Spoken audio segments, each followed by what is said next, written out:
Malacañang challenges Naga City to disprove President Rodrigo Dutertes' claim that it has become a hotbed of shabu.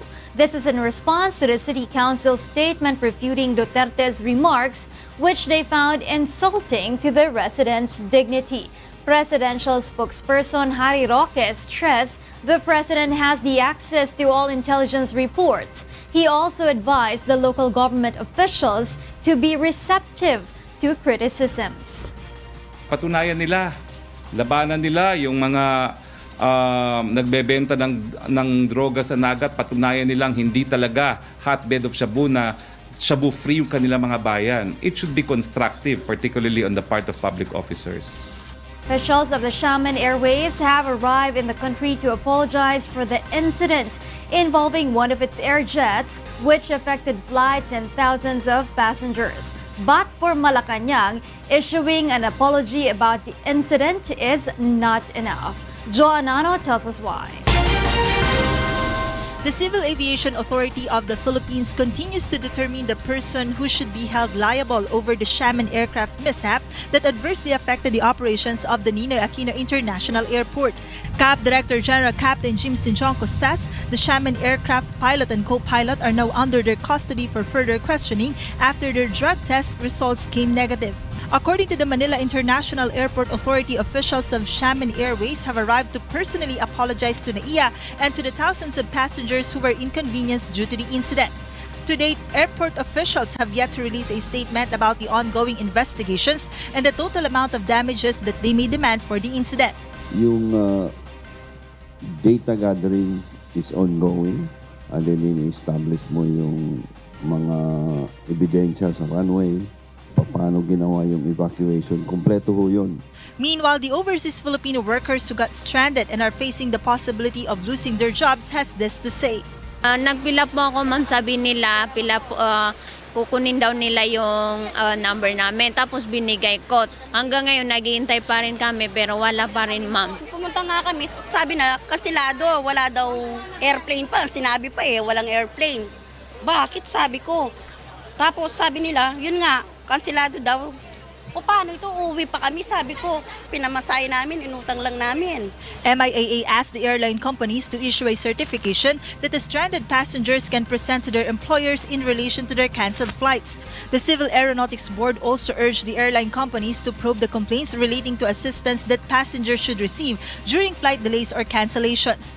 The board, however, clarifies that airline companies are not obliged to provide hotel accommodation to passengers, as this will only be given when it is at fault based on the Air Passenger Bill of Rights. Dalawa lang ang entitlements mo under the APBR for cancellations due to force majeure or 40-7. Yung rebooking at yung refund. No? Walang additional charges yun. If the airline companies are proven of negligence, they may face suspension or revocation of license to operate and may be penalized depending on the situation. But for the Malacañang, Xiamen Airlines' apology is not enough. It also urged airport authorities to update their contingency plan in case of similar incident in the future. It's not just an apology that we will ask for. We're now conducting an investigation if there's any liability on the part of the Xiamen pilot. That's why he has been asked not to leave the country. That's part of an ongoing investigation. Joanano, UNTV News and Rescue, Pasay City. Both houses of Congress are set to conduct separate investigations on the runway mishap that happened at the Ninoy Aquino International Airport last Friday. Grace Casin tells us why. The members of the Senate and the House of Representatives are seeking explanation from the officials of the Manila International Airport Authority on why it took them several days to clear the runway of the Ninoy Aquino International Airport after a Xiamen Air jet veered off the runway when it crash-landed last Thursday night. The incident caused MIAA to close down the runway for 24 hours, which disrupted flights and stranded thousands of passengers around the country. A resolution filed by Senate Committee on Public Services Chairperson Grace Poe is seeking for a full-blown investigation following the runway mishap. The senator also questioned why the airline and airport management let the passengers wait that long. According to House Committee on Transportation Chairman Cesar Sarmiento, airport authorities must be prepared for all kinds of emergency scenarios. We will try to find out yung capacity capacity or capability ng airport authorities natin to respond to those kind of accident because it brought a lot of inconvenience and damage to our economy as a result. Metro Manila Development Committee Chairman Winnie Castelo also believes that heads must roll in this incident that brought embarrassment for the country. The one running the airport should be accountable administratively and civilly, if not criminally. Senator Cynthia Villar, meanwhile, says the incident showed NAIA's lack of facilities. It's something that we cannot do something about. It's an accident. Ang nakikita mo doon, we don't have enough airport facilities para kung may mangyaring ganyan, ida-divert mo lang. To prevent the repeat of the incident, House Deputy Speaker Prospero Pichay Jr. suggests transferring all international flights to Clark International Airport to decongest the NAIA. Clark has 2 runways. We have 2 runways here, but the other one is for domestic and very small. It cannot accommodate the international airlines.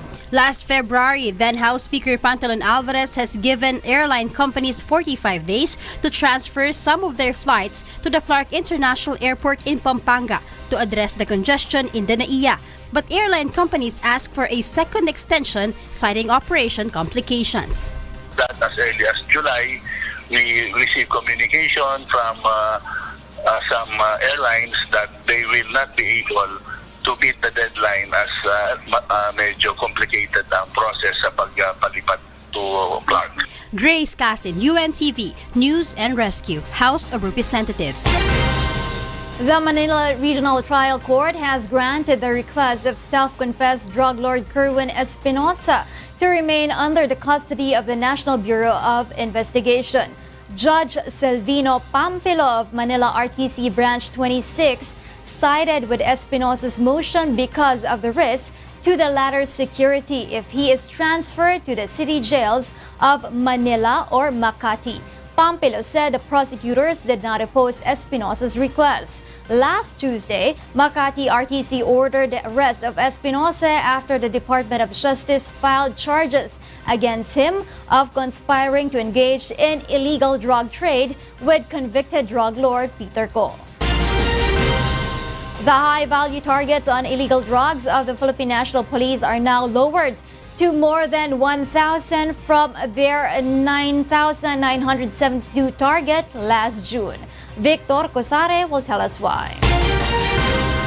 The Philippine National Police welcomes the 5 million peso reward by the President against the Ninja Cops. PNP Chief Police Director General Oscar Albayalde says it will help them get information from civilians. Whether may reward o wala, we will continue on with our internal cleansing program and of course yung mga counter-intelligence operations namin against these alleged Ninja Cops. The PNP chief also confirms that no Ninja Cops have surrendered within the 48-hour deadline set by the President. The PNP is now looking for more than 1,000 high-value target on illegal drugs. The said number is from the 9,947 high-value target list of the PNP. Half of the said number had surrendered. 2,825 were arrested, 258 were killed in police operations, 322 became victims of homicide that are now under investigation, and 655 are nowhere to be found. Albayalde says there is no let-up in the government's war against drugs and they will continue intensifying their efforts to arrest all the drug personalities and put them behind bars.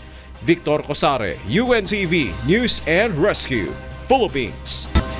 Bicol Central Academy could possibly face suspension of permit to operate for setting the bags of students on fire, according to the Department of Education.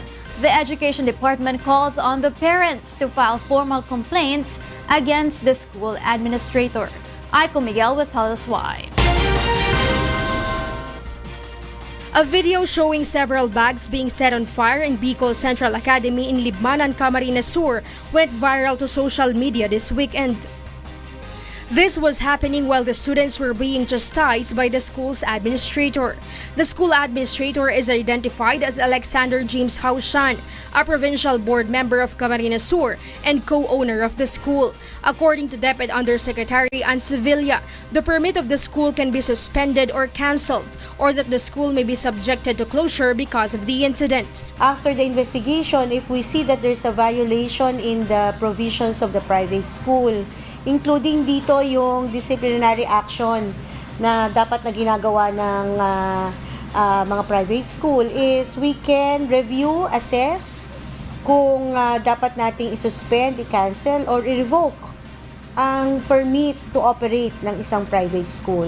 Based on DepEd's Order Number 88, it is clear that there had been a violation in how the school administrator disciplined the students. Sevilla explains that though there was a no-bag policy during that day, the administrator shouldn't have burned their things and just confiscated them instead. DepEd Central Office already sent 4 guidance counselors in the said school to conduct a psychosocial debriefing to the 25 to 30 students whose things were burned. DepEd calls on parents to file formal complaints to impose proper sanction against the school administrator.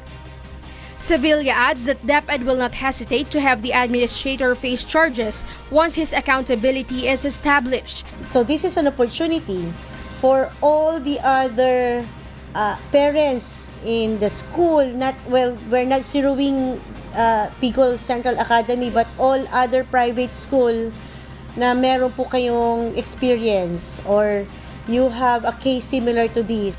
According to law expert Dean George Garcia, the school administrator can possibly face malicious mischief, administrative and civil cases. Kung mapapatunayan kang guilty halimbawa doon sa panununog, doon sa malicious mischief, pwede kang pagbayarin ng danyos. Yung tinatawag lagi natin na business reputation, wounded feelings, sleepless nights, and take note. Ako naniniwala ako, may trauma na nagawa ito sa mga bata kung yan man ay nangyari. Dean George Garcia adds how Sean also violated Republic Act 7610 or Protection Against Child Abuse, Exploitation and Discrimination. The teachers and school staff who possibly were instruments for the incident to happen will also face charges. Pwede silang masama sa accessory or an accomplice to the crime. Pwede silang, kasi yung halimbawa, sabihin na natin, yung mismo nanunog, yung CA na pinuno, o siya yung pinakapinuno at administrator ng paaralan, may pwede siyang principal. Pero yung mga tumahimik na nakita, tumingin lang na ganyan, kahit security guard, etc. Eh sila ay kasama sapagkat hindi nila pinigilan yung paggawa ng masama, na illegal. Kahit pa superior mo yon, either a co-conspirator, kung may conspiracy, or an accomplice or accessory, and therefore liable ka rin. Once the result of the investigation shows that how Sean clearly violated the law, he will be imprisoned for not more than 3 years. Aiko Miguel, UNTV News and Rescue, Pasig City. The officials of the Department of Education in Region 5 have visited the Bicol Central Academy today as part of a fact-finding probe into the reported burning of confiscated school bags and valuables of students who allegedly violated the no-bag policy in school. In a video that is making rounds on social media, the school's administrator and owner, later identified as James Jaushan, was heard berating the 14 senior high school students.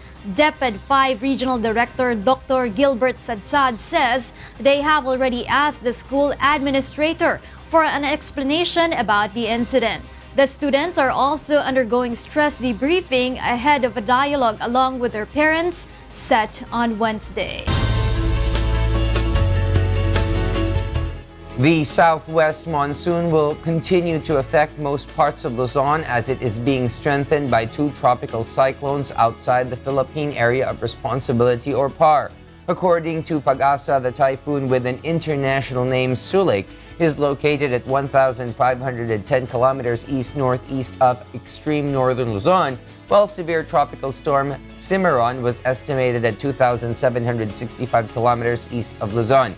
Both tropical cyclones are not expected to make landfall in the country, but will steer the southwest monsoon, bringing heavy to occasional rains over Ilocos Region, Cordillera, Batanes, Babuyan Group of Islands, Zambales, and Bataan. Metro Manila and the rest of Central Luzon, Calabarzon, Mindoro provinces, and northern Palawan may have cloudy skies with scattered rains and thunderstorms. Meanwhile, the rest of the country may expect isolated rain showers.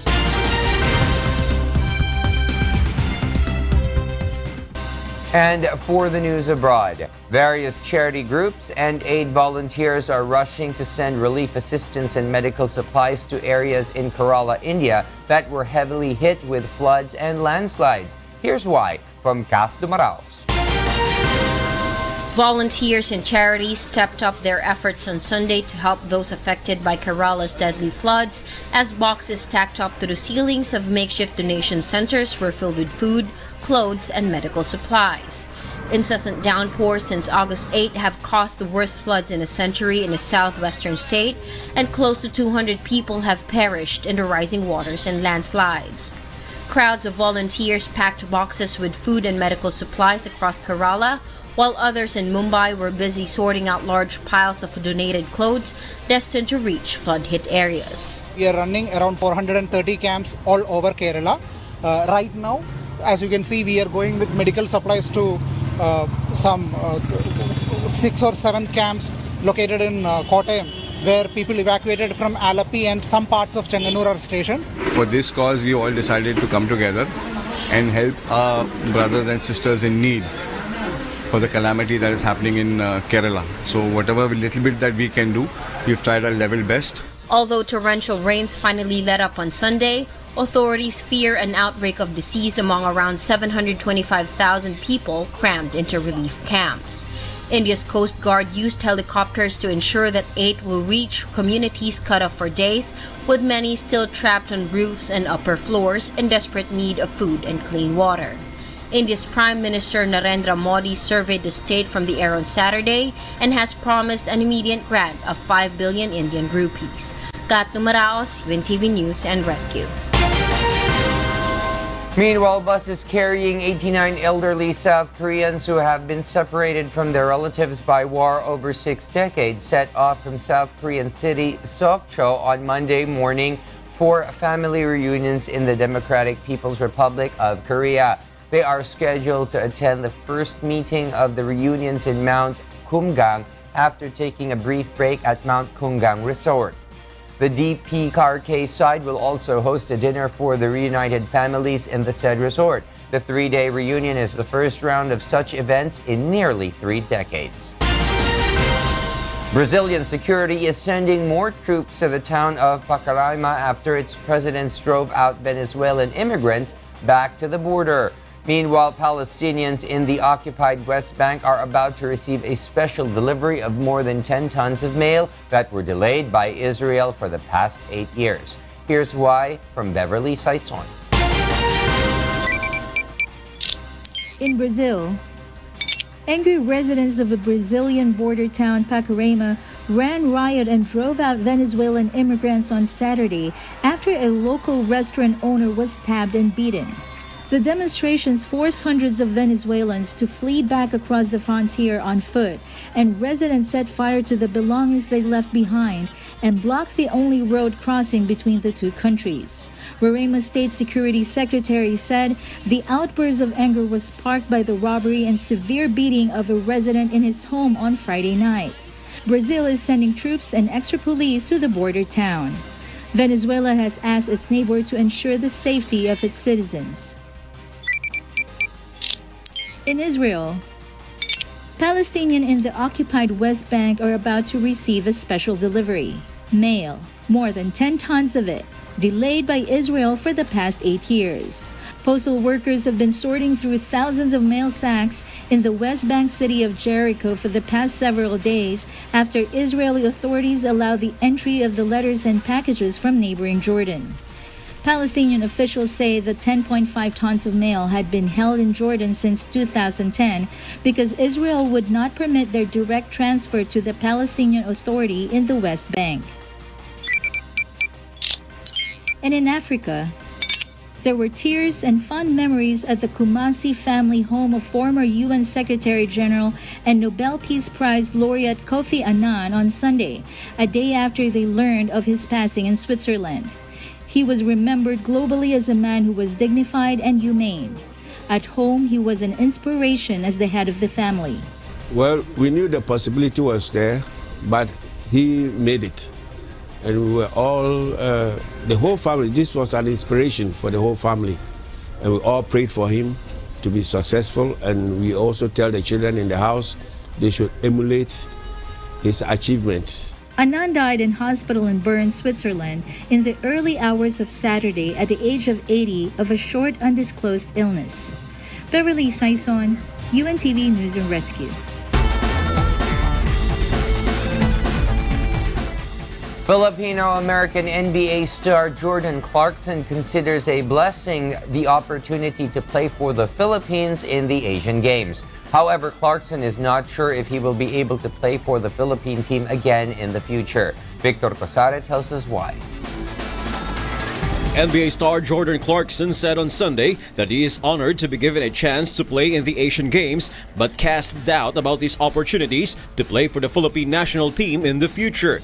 The 26-year-old America-born Filipino basketball player was only cleared by the NBA to play for the Philippine national team just a few days ago, and he went on to be the flag bearer for the country at the opening ceremony. A lot of this is kind of just coming full forward now. Now getting this opportunity, the NBA, everything. It's kind of been back and forth for me, but it's a blessing.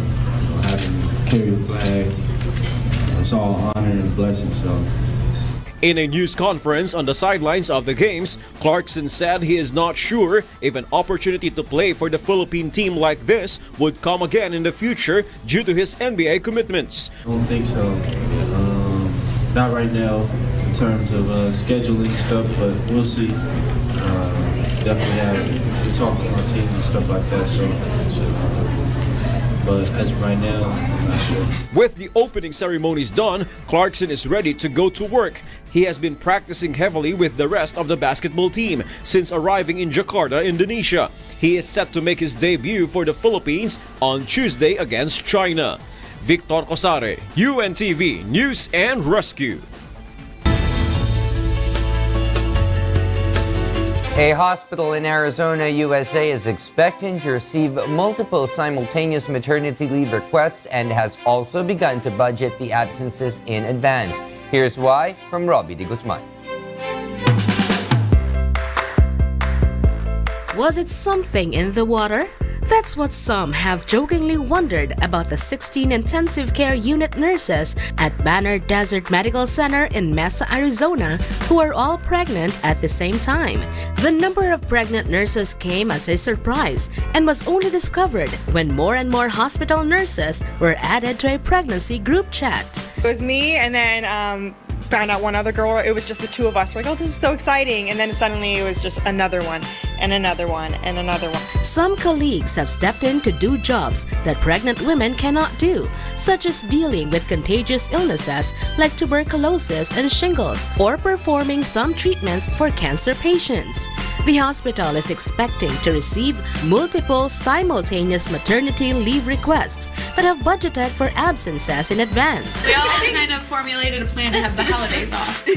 He could make the salad bar a little more pregnancy friendly, like add pickles. The group's first birth is expected in September and the last in January. The staff will also throw a joint baby shower for all the women next week before they start going on their 12 weeks of maternity leave. It's one big happy pregnant nurse family. Robbie De Guzman, UNTV News and Rescue. And those are the reasons behind the news August 20, 2018. On behalf of Rheena Villamor-Camara, I am William Thio. Because we need to know, we will always ask why. Good evening.